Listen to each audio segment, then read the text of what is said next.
இப்போ நம்மளுக்கு ஒரு நபரை பிடிக்கல அப்படின்னாக்கா, அவங்க செய்யக்கூடிய எந்த ஒரு நல்ல விஷயமா இருந்தாலும் நமக்கு அது பிடிக்காது. அதுக்கு நம்ம எதிர்ப்பா தான் பேசுவோம்.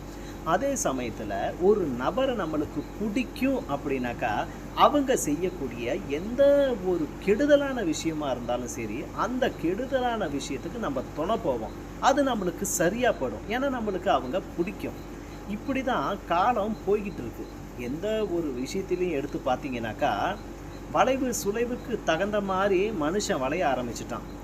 நீதி, நியாயம், தர்மம் இது எதுக்குமே இடம் இல்லாத எல்லாம் இப்படி நாடு போக ஆரம்பிச்சிருச்சு. சிஎம் ஜோசப் விஜய் இன்னும் எடுத்த அடி கூட வைக்கல. அதுக்குள்ளேயே 1000 விமர்சனங்கள், 1000 காரணங்கள், 1000 குற்றங்கள் அவங்க மேல திணிக்கப்படுது. துணிஞ்சு ஒரு மனுஷன் அரசியலுக்கு வந்தால், ஒரு மாற்றத்தை நம்ம ஏற்படுத்தணும்னு வந்தால் அவங்களுக்கு கை கொடுத்து மேலே தூக்கி விடுறதுக்கு பாருங்கள் பொதுமக்கள். ஆனால் இதுலேயும் அரசியல் விளையாட்டு விளையாடி எப்படியாவது கவுத்து விடணும்னு பார்க்குற மத்தியில் நம்மளும் இருந்துட்டா அது நல்லா இருக்குமா? அரசியலில் லாபம் நஷ்டங்கிறது வேற. அது ஆதாயம் அரசியலில் இருக்கிறவங்க சம்பாதிக்கலாம். ஆனால் பொதுமக்களாக இருக்கிறவங்களுக்கு என்ன லாபம்? இதில் என்ன நஷ்டம்?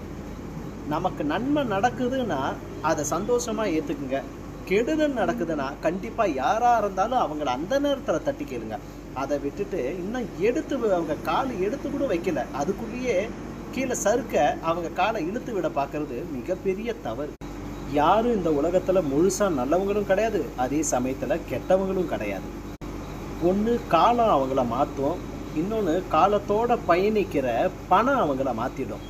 பணத்து மேலே வெறுப்பு இருக்கிறவங்க நம்ம பணத்தை சம்பாதிக்கக்கூடாது, மக்களுடைய ஆதரவும் அன்பும் கடைசி வரைக்கும் நம்ம இல்லைனாலும் நம்மளுடைய பேர் நிலச்சி நிற்கணும்னு நினச்சா அவங்க கண்டிப்பாக அவங்களுடைய வாக்குறுதியை காப்பாற்றுவாங்க. யாராக இருந்தாலும் சாமியே வரம் கொடுத்தாலும் பூசாரி தடுப்பானாம். அப்படி சும்மா இருக்கிறவங்கெல்லாம் தயவு செய்து ஆடுறதை நிப்பாட்டுங்க. தப்பு தவறு நடக்கும் போது தட்டி எல்லாரும் கேட்கலாம், அது நியாயம். ஆனால் எடுத்ததுக்கெல்லாம் உங்களுக்கு பிடிக்கலங்கிற ஒரு காரணத்தினால சுற்றி காட்டுறத நிறுத்துங்க.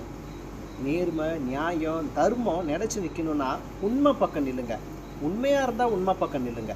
தவறாக இருந்தால் அதுக்கு எதிர்ப்பு கொள்ளுங்க. அது தவறு.